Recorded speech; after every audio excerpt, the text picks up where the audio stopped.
Now, Kevin, one of the things that I want to address is, and this is something I've been fighting throughout my whole athletic career, and I've always been a firm believer in getting an edge. Now, that edge, I used to wake up every morning, 5 o'clock in the morning, and I grew up in Newport Beach, Costa Mesa, and I would run from the Newport Pier to the Balboa Pier, dragging a 50-pound weight on soft sand. And I used to say, somewhere, someplace, somebody is chasing my same dream. And one day we're going to meet. So I got to be ready for that day. So I would get up every morning at 5 o'clock in the morning and do that. But also along with that came, the supplements. Because the supplements could give you the edge. And I remember at first I saw some Joe Weider pictures of, all of a sudden the guy gets transformed. Sure. And I thought, okay, I do eggs, I'll drink eggs, raw eggs and do all that stuff. Trying to gain weight, for football and all that stuff. But always, you get the naysayers and you get the critics and saying that stuff does nothing for you.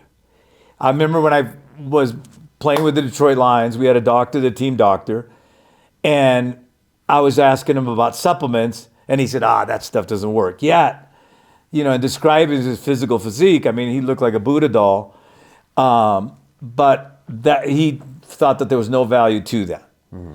You have come up with all kinds of supplements.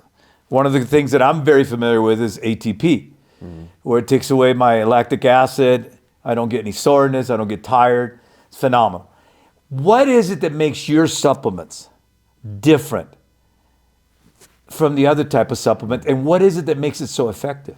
And Benny, that question touches on what you had brought up previously, that the equation of A plus B equals C. A, the formulation, B, the body, equals the outcome, which is C. So the formulations I put together calculate your body, everything from temperature, pH, and when I mean your body, I'm talking in plurality, meaning the vast majority of humanoids. And by doing so, realizing that, listen, what I'm putting together is only 50% of the equation. And I can't put Benny in the bottle to create 100% of the formulation. What I have to do is I have to calculate the process of when you ingest this, metabolic profile of what happens, enzymatic responses. We can talk about everything from the parietal cells to enzyme cascade events in the pancreas. The reason our formulations, from what I've seen or I'm aware, are different than the others is the calculation of saying we have to take your body and calculate the right process of when you ingest, as an example, ATP, adenosine triphosphate, which is not actually ATP, it's the process that develops and generates ATP. And to do it at the right standard or the right event to get the best outcome possible. So that's what sets our formulations, Meehan Formulations, apart from most all other products that I'm aware of on the market, is calculating your body as 50% of the formulation. I just can't list it on the label. Now, I use ATP every morning for go out, play tennis, and work out. I also use it before I'm about to do an NFL game because I'm going to be on the air for 3 hours plus.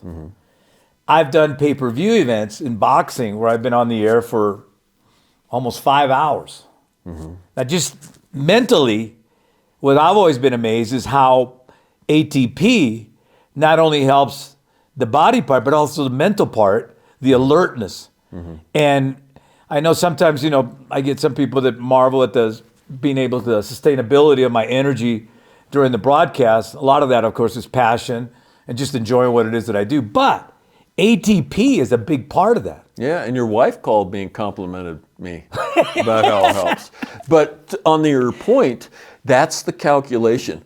When we did 2 clinical studies on at the ATP. University of Montana, right? One was one, and then Irvine was the other.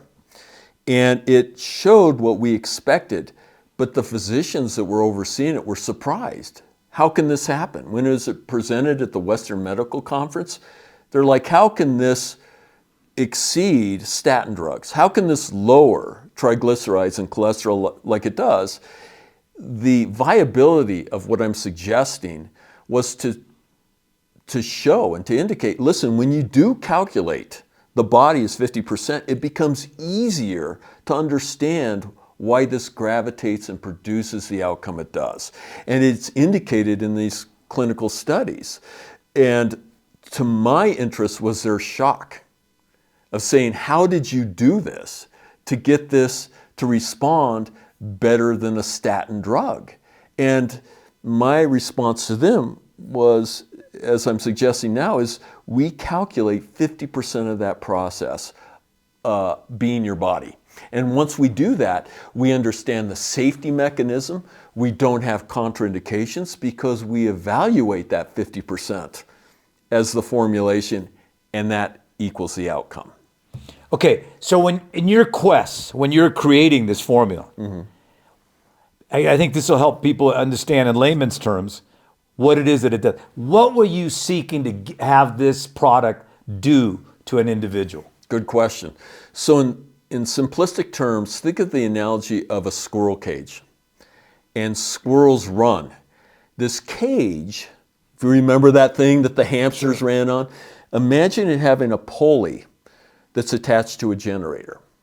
So all this product does is feed the squirrels so they have energy to run this squirrel cage to generate the energy by the generator itself. So all we're doing, basically, it's called the Krebs cycle. The Krebs cycle, or the citric acid cycle, is the process in how we generate ATP, ADP, AMP, and I don't want to get into the science of that. But to answer your question, what this process does is it generates the activity of the Krebs cycle about what we're seeing right now by 2/3 of what's capable in people that are deficient. And you brought up a very good point about predispositions, about lineage. Why does someone have this problem and other people don't? Some people are predisposed to have a lower activity in the squirrel cage than other people. And that's why ATP really is able to do what it does. It evens the playing field for all people. Well, but that's the edge. I mean, when you talk about athletes, I mean, Tom Brady's renowned for his particular TB12 methods and stuff like that. And obviously that takes tremendous sacrifice in disciplining your body to stick to a certain kind of a diet, to stick to certain, workout principles, and basically not take time off, but understand how your body works. And I think that's the key, is understanding how your body works. Now, when you came up with the formulation for ATP, was that something because it's something you were experiencing, saying, I wish I could get an edge, I wish I could run further, I wish I could do this? Is that the way you came up with the formulation? Well, Benny actually came up from this vast pool of people that were experiencing the situations of hyperlipidemia, high cholesterol, low energy. And I saw this vast pool of the populace going through the situation. And I'm thinking, there has got to be an answer. And that's how I came up and arrived at the formulation. It wasn't necessarily with me, but it was more about evening the playing field and discovering that keystone of why we see so many people experiencing the symptoms that can generally be reduced to a lack of adenosine triphosphate propagation. And now it's become popular NAD. NAD reduced, oxidized, and everything else. And I'm thinking, why are you making it so confusing? All you do is generate the Krebs cycle and you'll get the same response. So we have these tangents where one fad becomes popular, that will drop off. And now we have another fad that becomes popular. And this is the beauty of the science, is saying, let's get down to the bedrock. Look at the Krebs cycle, that's the basis. And what we do is we build on that basis and say, we're gonna let your body do 50% of it. All I do is introduce 50% to get that squirrel cage to do what it does. And Kevin, we're talking about the edge, okay? But usually what happens when an edge is accomplished, then you worry about the side effects. But with ATP, I have no side effects. Exactly, because of that calculation that I mentioned, A plus B equals C. So if we look at the PDR, the physician's desk reference, almost every single medication that is written in that has a contraindication and a side effect. Generally, and I know this through experience because I helped design a lot of things. I mean, I was, not the only one. There were hundreds and thousands of us. But basically, this indicates to me that when you don't assess the body completely, you will have contraindications. You will have side effects. This is that general bedrock equation that you brought up. A plus B equals C. And when we do that, we come up with a conclusion that will liberate little or no side effects. Now, the sport that I also cover is also the combat sports. I've done over 500 world championship fights, on TV, announced those. That body of a fighter, okay? You're talking about a guy like, for instance, I'll give you an example, John Bones Jones. He's now going to go up from a light heavyweight, fighting at 205, walking around at 230, and then having to cut weight to 205.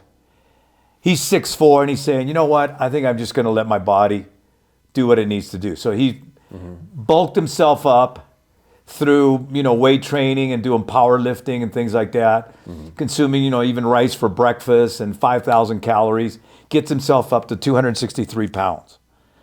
Okay, now, he has to be able to sustain that during the fight, because that's one thing. You get into a fight and you may gain that extra weight, but does that take away your mobility? Does it take away your reflexes? Does this take away your sustainability to be able to fight at that very elite level that he was able to do at 205, transforming his body? Where does ATP come into that? Yeah, very good point. So there's several different factors. Modulation of glucose, because it all has to do with, glycogen is stored sugar within the muscle, how that's liberated after we exhaust the glucose levels in our blood. ATP, the process, adenosine triphosphate, and the cycle, this ladder, helps to stabilize that process. It stabilizes the energy cycle. So when we've seen evaluations of people with diabetes as an example, and low productivity of ATP. And when we're able to regulate that, and as you mentioned, the cutting edge, when we're able to regulate that and keep it in a sustained environment, then the gentleman you're talking about is able to go further, longer, stronger, faster, because it amplifies the potential of that individual. All we're doing is giving you the best potential that you're capable of doing, and that's what ATP does. Floyd Mayweather Jr. was one of the greatest fighters of all time. What I always marvel with Floyd, and having announced so many of his fights, was he had an incredible discipline. And that is, he never let himself go about 3 or 4 pounds above his fighting weight. So cutting weight was never a problem. He always kept himself in phenomenal physical shape. Now, there are fighters, for instance, that'll walk around at 190 and then get down to 154. For some reason, the body has a propensity to swell. So therefore, they're usually, they get the hematomas and the swelling and all that kind of stuff that comes with cutting that much weight. What is the body doing in that particular state? It's an adjustment, a hemostatic adjustment. So the body's trying to adjust because you have so many different dialogues that are happening at the body at once. You have sugar metabolism, you have enzyme responses, because enzymes, as an example, have an event, they have a curve in which their potentiality reaches its maximum. And then once it drops down that curve, it loses its potential of its catalytic response. So to your point, when they start to cut weight, lipolysis occurs, which is the breakdown of fat. Water, which is called effusion, generally stored, is lost. There's a different secretion output. Sodium output is different. Aldosterone shifts. All these different things begin to occur. The endocrine system begins to change. The pituitary gland, growth hormone, everything else begins to change. So to answer your question, what's happening is these changes and these shifts occur to where the body's trying to establish an equilibrium because it's rapid, it's quick. And generally we see in nature and observing the animal kingdom, we don't see that quick unless there's starvation modes that occur or something like that. So what humans are doing is deliberately altering something in a radical form. And so the endocrine system's just merely trying to establish some type of equilibrium. Now we're talking about elite athletes that have to perform at an optimum level under tremendous pressure from, again, the levels that they've achieved, right? But you get the average everyday type of person that's trying to get over being diabetic, tries to change the diet. Now, is that something that ATP can help them in terms of sustaining that energy despite cutting calories or cutting the type of food that they perceive to be an energy source?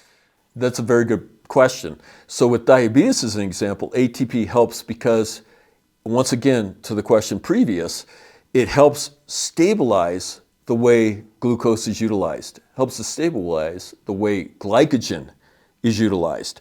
So it helps manage that profile that they're going through when they're shifting their lifestyle to regulate. As an example to your question, type 2 diabetes now, I believe it's 1 in 3 Americans that's estimated to have type 2 diabetes. And this is specifically, in most cases, attached to food and diet and that lifestyle. So ATP basically helps because ATP also curbs the appetite. I don't know if you've noticed that. Oh, yeah. But when you take ATP, I've had people lose 20 to 30 pounds, patients, taking ATP because it's stabilizing that process. It's introducing lipolysis, which is the breakdown of fat, to be mobilized for fuel. And in most diabetics, we see lipogenesis, which is the gaining of fat. And when someone is first diagnosed with type 2 diabetes, they generally lose weight. That's one of the first signs. And then once they get on medications like metformin, and there's other medications that are evolved, and a specific dietary regimen, generally they'll start to gain weight because lipogenesis begins to occur. This is where ATP can come in handy, is because it can help address lipogenesis and mobilize that fat for fuel. Okay, so now, when you do all those things, I mean, obviously, it changes the body type. I practice intermittent fasting. Yet I don't lose any energy. But I also make sure that ATP is part of my everyday routine. So can you explain that as far as doing intermittent fasting, how the ATP happens to help me? Intermittent fasting, I'm in support of it as long as it's not too abrasive. And what I mean by that is when someone asks me about intermittent fasting or fasting in general, I'll ask them, do you not drink when you're thirsty? And they say no. Your body's telling you something. Are you going to ignore that sign?